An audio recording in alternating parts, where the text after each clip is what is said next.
dressed you nice the first time, boy. I didn't come here to talk with you. Now throw down them weapons. Guess you wouldn't be a Confederate if you weren't a complete pain in the ass. Do you ever regret being a mass murderer?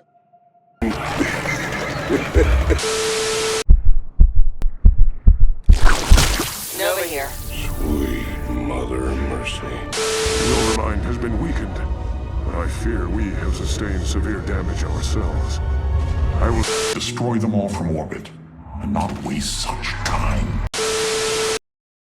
2 years ago, I released my magnum opus, beating Starcraft 2 with Starcraft 1 units. And now, years later and with viewership on the decline, it's time. Can you beat Starcraft 1 with Starcraft 2 units? Well, first off, I gotta find a mod for this. There's a lot of mechanics introduced in the sequel that weren't in the original games. All these mods are either not legit or outdated. Perhaps I can find answers in the ancient tomes. Fine, I'll make it myself. The rules are simple. Only use units from StarCraft 2 in combat. Only use heroes from StarCraft 2 in combat. There's not really a difficulty level in StarCraft 1, so I'll play on fastest. We begin with the colonists of Sara being sent into the wastelands. Now, pie, you may say, those are clearly just SCVs and Marines. No, these are human mules and jetpackless reapers. Sounds like a sequel to me. Anyways, after meeting with Bald Tychus on a floating Hellion, I beat up some Zerg and move on. Before they can settle down, however, Backwater Station is attacked. Tychus decides to go kill some bugs with help from these flamethrower marauders. Unfortunately, destroying government property is a big no-no, so General Warfield arrests him. You ever regret being a mass murderer? With the planet being overrun, I ask for help from Valerian Sr. I need to hold for 30 minutes before the medevac dropships arrive. To kill time, I send a force of floating Hellions, flame marauders, and jetpackless reapers to wipe out the nearby hives. Afterwards, Bald Tychus is freed. We heroically beat up some scientists and head for Antigua Prime. Afterwards, they meet up with Ginger Nova. Oh, regular folks just ain't ready for the raw sex appeal I'd unleash into the great little lives. Is he serious? With the revolution starting, I get access to transports and fighters. Now, pie, you may say, those are wraiths and dropships. No, those are T-posing banshees and medevac dropships. Get it? Cause the medics evacuated, so they can't heal anymore. Anyways, I doom drop my army on Warfield space while scanning for widow mines with baby orbital commands. Now, pie, you may say, don't you mean spider mines? No, these are widow mines from the beta, which originally self-destructed instead of shooting rockets. Warfield crashes on the planet and Valerian Sr. wants us to save him. Now, pie, you may say, those are clearly Goliaths, but no, they're landed Vikings. Anyways, rather than fight all these pesky Zerg, I use the expert tactic of climbing and blast a hole through their air defenses. I held the line while you and your terrorist friends hid under a rock. We're all aware of your victories, General. The Confederates have us surrounded. Thankfully, I have a secret weapon called the Chonky Raven. Using the power of the interference matrix, I rush a mule to the end, ending the mission. That was clearly defense matrix. Interference matrix, in that it interfered with my boy's ability to die. Warfield leads an attack on the Confederate platform. I get access to thin specters, exploding drop pods, and siege tanks. Now, pie, you may say, siege tanks were in the original games. No, those were Arc-Light siege tanks. The tanks in StarCraft 2 and this mission are Crucio tanks, completely different. Anyways, with an armored spearhead backed up by the Bucephalus, I wipe out the defenders, ending the mission. As always, the Protoss show up to ruin my fun. Ginger Nova needs to destroy them while protecting the Zerg as they eat the government. To push, I mass a force of battlecruisers to roll over the alien forces. Now, pie, you may say, battlecruisers were in the original games, but those were Behemoth-class battlecruisers. The ones in StarCraft 2 and this mission are Minotaur-class, completely different in every way. After defeating the Protoss, the Zerg have my base for dessert. Running into some heavy resistance here. Let her go. For now. This is crazy, man. Get all personnel off that level. This is not what we needed. Partner? Can you hear me? I understand. Return to your ship. The enemy's really going after that Terrazine. I didn't sign up for no suicide mission. If it gets you what you want, do you care? Shut up. Ever the Maverick, Bald Tychus declines to join old Valerian's government. I need to blow up the ion cannon to escape Tarsonis. To do this, I use the tried and true tactic of massing a fleet of Minotaur-class battlecruisers. The enemy's thin specters keep hitting me with EMPs, but with the expert tactic of waiting, my ships finish off the cannon, ending the mission. We start the Zerg Campaign on Tarsonis. With the space monkeys beaten, one-eyed Abathur wants me to take his baby to Char, a volcanic planet. Before heading for space, I need to learn how to be a bug. And what's the most important step to being a space bug? Eating people. They're eating her! With the force of deflated banelings and legless roaches, I feast on more nameless Terrans, ending the mission. Boy, what about drones and overlords? Flying locusts and baby overseers. Time to space. I get access to T-posing vipers, flying banelings, and legless vile roaches. With the expert tactic of attacking with my starting forces, I get the baby to the beacon. After landing on Char, Warfield shows up to ruin my day. Clear the bridge.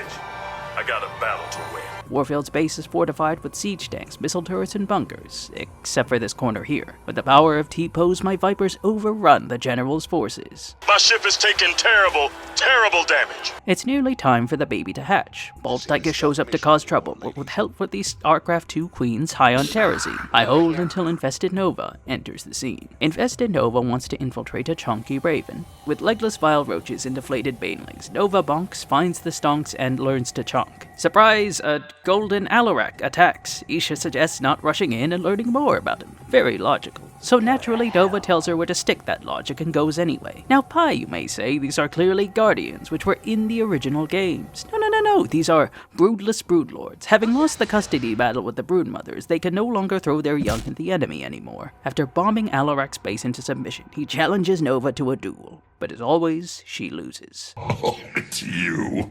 Still failing, I see. Surprise, 'twas a trap. Isha dies and her brood flies. Leave Protoss to me. I get access to wingless vipers. You mean defilers? No, these are wingless vipers, not to be confused with T-posing vipers, those can fly. They fly now! Using blinding cloud to cover my hydras and abduct a Pi that's clearly plagued. No, they're abducting lives. By using plague, I eat the brood and move on. Abathur wakes up from his nap and tells everyone to eat the Protoss. To do this, I need to hold 3 passes and stop the Dark Templar from escaping. To aid me, I get access to Nidus worms and squashed brutalisks, which just like normal brutalisks can only attack one target at a time. Nevertheless, I wipe out the Protoss, ending the mission. I have never borne witness to so many Zerg. Was this the threat my mother once faced? Yes. Twice now. With the Dark Templar out of the way, it's time to invade Ire. Despite the map crawling with Protoss, they developed the unique adaptation of attacking one at a time, letting me slowly overwhelm them with a mix of deflated banelings, legless roaches, T-posing vipers, broodless broodlords, flying banelings, and squashed brutalisks, leading to an anticlimactic end as I wait for my worker to cut some rocks. With the way clear, I need to clear out his Elnaga temple so Abathur can set up a hammer. Once again, the Protoss use the expert tactic of attacking one at a time, allowing me to overwhelm them. After performing alien demolition, I hold until the flying locust brings the magic rock over, ending the mission. Swarm has evolved into greatest leader.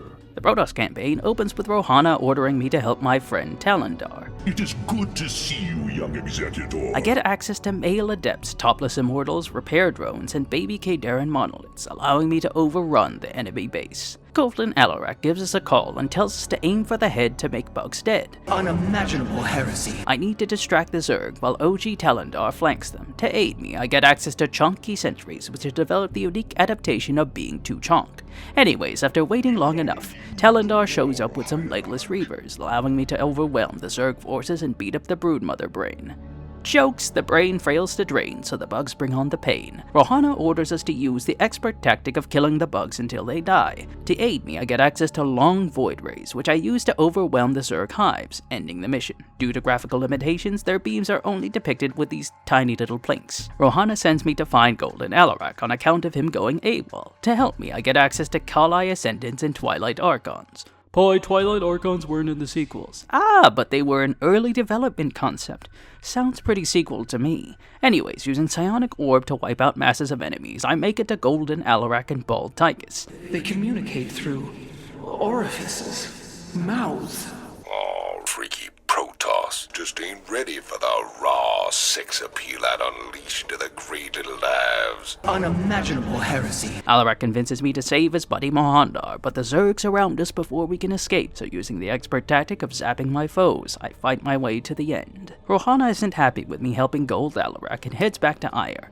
I need to get Alarak and 2 male adepts to Mohandar's hiding place. To aid me, I get access to legless reavers and warpless prisms. While it's completely unnecessary, I piss off Warfield because pointless PvT missions sounds pretty sequely to me. I claimed this planet in the name of the Terran Dominion. I'm not gonna lose it. Save your words, Primate. Spare me from hearing your orifice flap. After wiping out his fleet, I fly around the Zerg defenses and push to the entrance, ending the mission. I start with Alarak and 2 male adepts. The facility is crawling with infested marines, which as you may know were OP enough to be removed from multiplayer entirely. So I use the expert tactic of sending supplicants to fight them while I gather support from the local Terrans and warp in reinforcements. With a force of male adepts, topless immortals, jetpackless reapers, and flame marauders, I hold at a choke point to deal with the final Zerg force, while using a thin specter to assassinate the final infested Terran. I meet up with Mohandar, and the mission ends.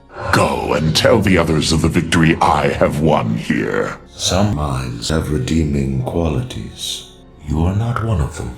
After returning to Ire, Talondar informs us that Rohana wants to arrest Alarak for working with Mohandar. While I do get access to a sizable base, I'm heavily outnumbered and outgunned, so using Mohandar and my Nerazim Bloodhunters, I sneak into the Conclave's base and destroy it. Alarak decides to throw Rohana a bone and lets her arrest him. You are utterly pathetic. With Alarak in jail, it's up to Talondar and Bald Tychus not to fail. Now I suppose I can move out early and try to seize Purple's expansions, make gameplay exciting, but I think turtling Wings of Liberty style fits the challenge thematically. I just need a little more time. Now Pi, you may say, these are clearly carriers and interceptors. No, these are in fact Tempests, who due to graphical limitations can only depict their lightning bolts in the form of these rectangular ships that are most definitely not interceptors. Anyways, after building a fleet, I move to free Alarak and immediately get hit with stasis wards. Not to worry, after flying around the enemy, I carve a path to Alarak's cell and free him from hell. Unimaginable heresy. You are stupid. With Alarak free, it's time to beat up the brood spree. I get access to male motherships, or as I like to call them, fatherships. Anyways, after turtling and getting hit with red fungals for 40 minutes, it's all over me! Get it all! I seize the nearby ridges and send a force of disruptors, legless reavers, topless immortals, and fatherships to the brood mothers. Mohandar finishes them off, and the mission ends. The time to begin is now, Hierarch. Your High Lord demands the Dark God's blood. It will be done. Thought you'd never ask.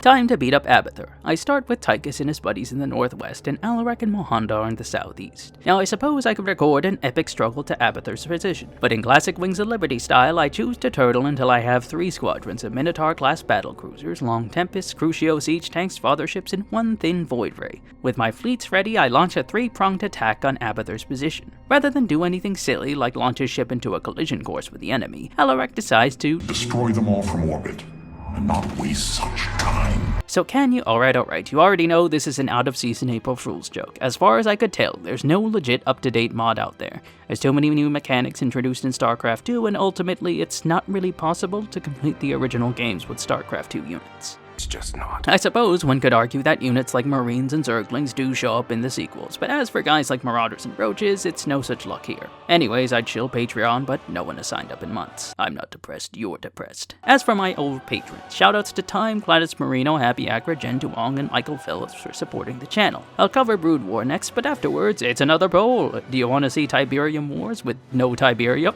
Age of Mythology as a furry? Maybe Warcraft 3 as a wizard, or some other game? You choose. Until next time, see ya.